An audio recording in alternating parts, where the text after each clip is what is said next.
have some calibration. So I asked you folks to read a little bit of background about calibration. So who could tell me, what is calibration? Why do we use calibration?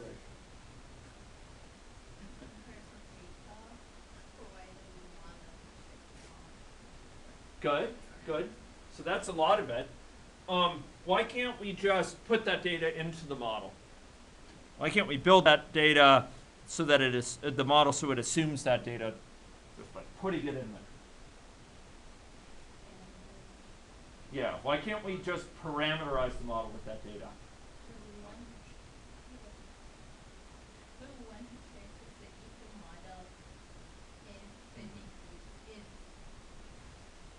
This is feed the model using parameterization. Yes. And then Yes. When we actually validation, in case of validation, Yes. we are using this parameter if it works or not. Mm-hmm. So that's a good part of it. In fact, there's a process known as cross-validation where we take some of the data, we don't use it in any way to build the model, then we see if the model predicts it, right? So that's a very strong sort of demonstration of model predictive abilities. In the case of calibration, we're doing something kind of similar. We're matching model output against some known data, but we're doing so often to estimate parameter values which we don't know, which are otherwise unknown. So the best practice is, if possible, to do this not against all data, but only against some of the data. And the reason we can't often just put this data in is because it doesn't relate to one parameter by itself. If I were to draw for you an epidemic curve over time, number of people infected, and I would say to someone, put that into your model. Put that in for, put this curve in for your parameters. Just make your parameter have this curve. The problem is you can't directly say from this curve what the value of those parameters are. You can't take this curve and directly say, oh, that must mean C is 5 and beta is 0.2 and the length of infection is 3 days. You can't do that. The only way you're going to be able to estimate those parameters against this data is by doing what? Calibration. Exactly. Exactly. Well spoken, young man. So you can run the model with different values of guess parameters until it best matches this curve, right? Some of them will yield very different curves. And you're going to be tuning those values until they match this given curve very well, right? So that's what the whole calibration process is about. It's trying to estimate parameter values, and sometimes we get out of it estimates of uncertainty, resulting estimates of uncertainty concerning those parameter values. So this example, which I appealed to in the video, here we're running this model for various values of parameters, and it's trying to match these golden historical data, this golden data, which is defined incidentally with a table function. You go and look, and it's guessing different parameter values, trying different combinations of parameters, trying to find the ones which match the best. And you can see it's getting better over time. It's got better and better best attempts yet. And those attempts are improving. Why can't we just put this data in for the, because you can't do that. In general, if you have a nonlinear model, a model that has nonlinear elements, it's complex, the results are not going to relate to any one parameter. The results you see there relate to a bunch of different parameters. You're not going to be able to just impose that on your parameters. And you're not going to be able to just look at it or analyze it directly and say the parameters must be this. The only way you can do that is by running the model over and over and over again for different values. Here, this is what we're doing in the calibration process. So within the calibration process, we are adjusting, adjusting our model parameters to match simultaneously often many different data series. So we try to get it to match as closely as possible several data sets at the same time. And we do so adjusting often several parameters. So we might be adjusting mu, for example, beta here and tau. And each point in space here has a different combination, particular value of mu, of tau, and of beta. And each of those points yields, ladies and gentlemen, a different fit, a different sort of resulting dynamic that matches better or worse the historic data. So here we're adjusting these parameter values, and at each point there we're providing some sort of metric that says how good is our match. And typically that involves comparing historical data values, or empirical data values more generally, with model-related data values, and judging some difference between them. And within the video, I tried to discuss, how we specify this within AnyLogic, because AnyLogic provides us a powerful mechanism for doing this automatically as part of calibration experiments. And so we can specify here that we want to run the model some number of times, some number of iterations, that is with different parameter value, combinations of parameter values. And it varies certain parameters.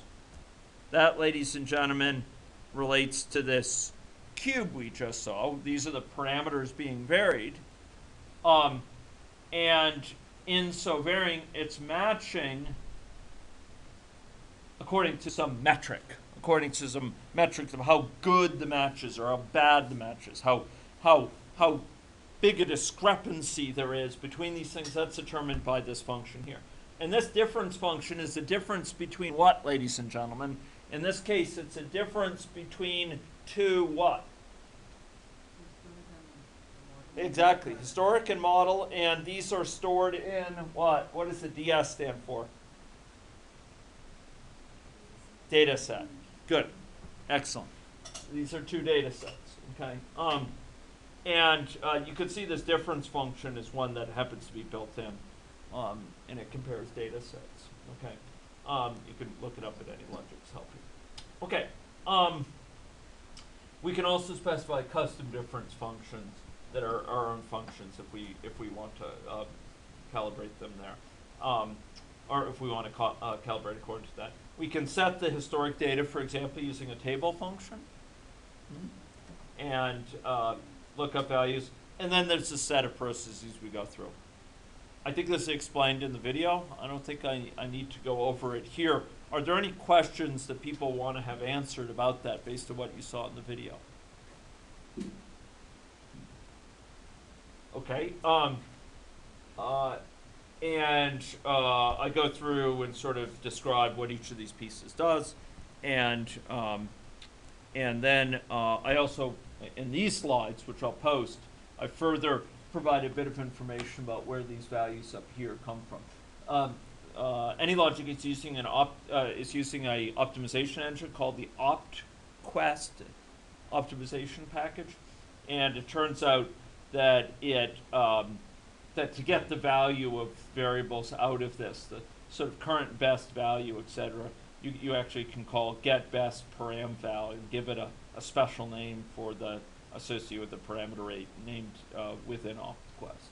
So that's how these are updated when we saw them being updated here to be the best current value. In this case, you notice it matched very well. In general, ladies and gentlemen, this is one of the key areas where your modeling keeps you honest, because there's a lot of models, there's just no way you're going to be able to match all the data. Your model got to have some measure of consistency, underlying consistency in its structure to be able to match the data accordingly. And this is sort of a test of face validity. In many cases, it won't match, and you have to go back to the structure, or you have to go back to the data and question both of those. I've been involved in a number of exercises over the years where we found problems in the data We found the data has undergone redefinition. It couldn't match because the model couldn't match the data, not because of a deficiency of the model, which is what we thought, but because the data was actually not really of the same thing over time. It had changed over time, what it was depicting. And so we were getting a time series which we thought was about a certain variable A. It was actually about A for these years and B for later years. Okay. So calibration is often what gives you some big insights, some big ahas. It's where the learning often occurs, some of the key learning associated with the project. It keeps you honest, gets you to go back to the model. This is not something about a situation where, you know, every model will fit whatever. It's a situation where the nature of the model needs to have some sort of consistency to match the data. It doesn't mean the model's guaranteed to be correct, but it gives a certain face validity. So I've explained some additional details within these within the videos that I won't go through anymore. But are there any questions about calibration as a topic? Yes, Farhad.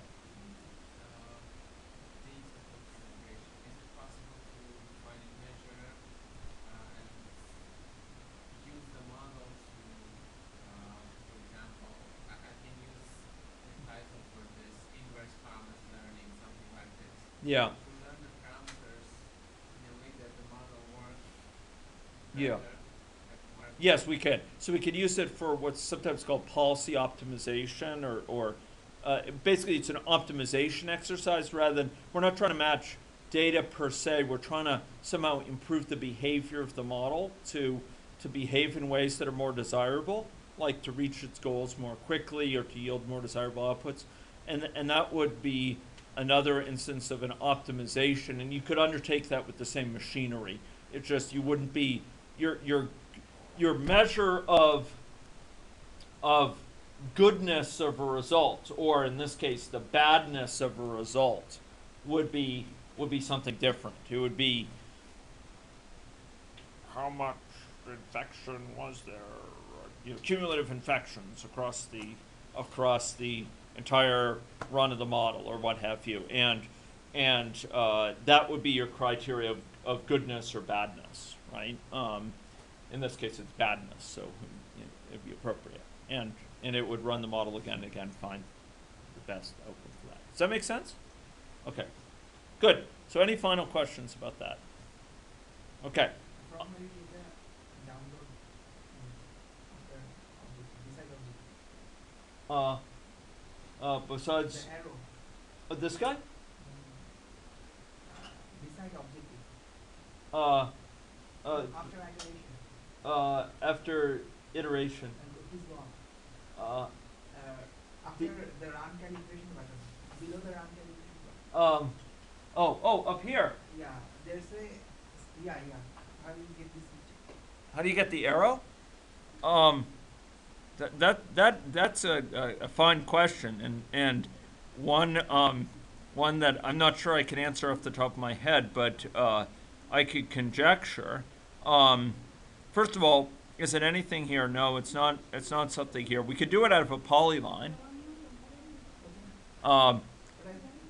But we could go up here, or we could import an image via down here. I think it's in palettes. You might be able to import a custom image. In fact, you definitely can import a custom image. If you look at the Wandering Elephants model, it imports one. But let's go here, and we can go down and see how that's defined. So the question was, how do we define this little arrow? And this again is a polyline. It's a polyline. Okay? Okay. So that's all about calibration.